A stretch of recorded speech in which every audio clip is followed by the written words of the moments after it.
last decade, as demand for commodities has definitely gone up with the emerging markets coming to the fore, commodities has become even more speculative than it has been historically because people are looking to outperform, and so they're looking at commodities individually as well as in a basket to try and get that outperformance. And as we've seen with the evolution of different ways of trading in the market, banks as well as financial institutions are making it far easier for people to trade in those commodities as well. And whether it's through exchange-traded funds or futures contracts, options, there's a number of ways for people to be able to speculate in this, as opposed to just the actual end users perhaps influencing demand at the end of the day. So if you were putting together a portfolio, would you be throwing some of these ETFs and ETNs and commodities futures into that portfolio?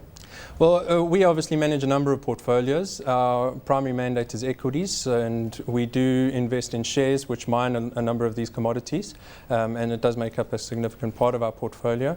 And then where we have the mandate to, we also include some of the exchange-traded funds as well.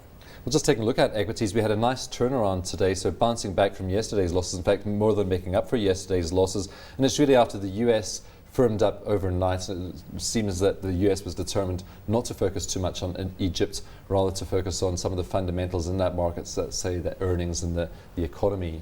Yeah, it was a strong performance by the US markets yesterday after quite a big sell-off on Friday.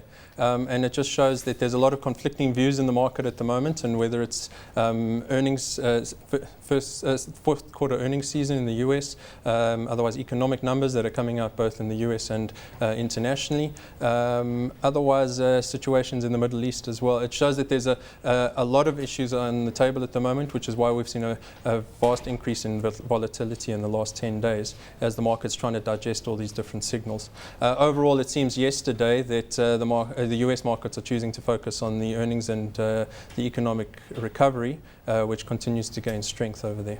So do you think this is a relief rally today, or do you think there's more to it? It's difficult to say, Stephen. We'll have to see how the story unfolds. And you know, I do think that although perhaps more caution is warranted than at the beginning of January, I do think that there is cause for stocks to go high with economic variables pushing the market higher. However, we shouldn't get ahead of ourselves. The valuations are fairly realistic at the moment. Things aren't a bargain at the moment, and you need to be careful about where you're placing your capital. I was chatting to Riet about some of those commodity prices rising quite nicely. We had copper and tin both up, oil of course as well. And if you look at the top 40, we see Anglo American up by 3.4% today. We have Lonmin up by 2.5%, BHP Billiton up by 2.4%. So it really was, particularly earlier in the session, those resources stocks that were driving our markets higher. Very much so.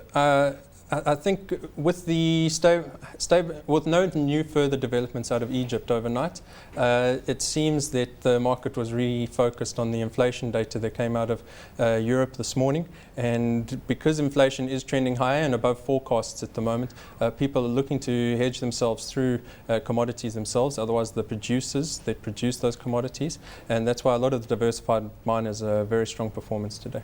A mixed picture from the financials though. We know that financials have lagged the overall markets over the past year. So we have Sanlam suddenly springing up, gaining 4%. And last time I looked, it wasn't nearly near the top, so I'm not sure whether some news has come out. We'll take a look for that. We also have Investec up, Nedbank up, Standard Bank down though, so not really a clear picture for those financials.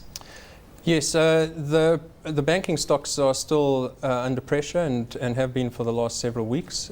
Some of the specialist financial services companies or the life companies such as Sanlam, Investec, Able is also off the bottom that it's been trading at recently. Do you think there's a bit of value in that banking sector at this stage? We're actually underweight banks at the moment. We are looking to increase that exposure, but we'll wait for the levels that we're wanting to get in at. At the moment, our core holding is FirstRand, primarily because they suffered the worst going into the crisis, but we think will come out of their recovery will be stronger coming out and will probably lead from the banking stocks.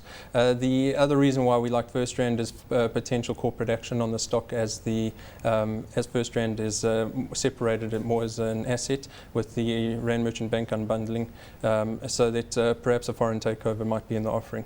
But to be honest, the bank's earnings will lag the recovery, they always do, as bad debts start to unwind later as the recovery takes hold. But we're still seeing a lot of headwinds in that banking sector, which is why we justify an underweight weighting in that sector.